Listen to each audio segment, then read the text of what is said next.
বিয়ে করলে কি ভাগ্য পরিবর্তন হওয়ার কোনো সম্ভাবনা আছে? জানলে উপকৃত হব। যুবক যারা বিয়ে করেন নাই, বিয়ে করার মাধ্যমে ভাগ্য সুপ্রসন্ন হওয়ার বা পরিবর্তিত হওয়ার সুযোগ আছে কিনা? আমরা কোরআন খুললে দেখতে পাই আল্লাহ রাব্বুল আলামিন বলেছেন, ওয়া আনকিহুল আয়ামা মিনকুম ওয়াস-সালিহিনা মিন ইবাদিকুম ওয়া ইমাইকুম ইন ইয়াকুনু ফুকারা ইউগনিহিমুল্লাহু মিন ফাদলি।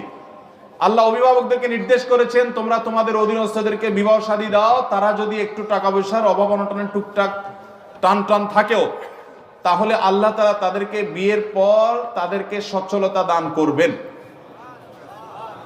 এর মানে এই না যে আপনার কাছে মোহরও নাই, আপনার কাছে স্ত্রীর মোটামুটি ডাল ভাতের ব্যবস্থা করার কোনো অ্যারেঞ্জমেন্টও নাই, ঢাল নাই তরবারি কিছুই নাই, কিন্তু আপনি নিধিরাম সর্দার হইতে চাচ্ছেন, এই সুযোগ নেই।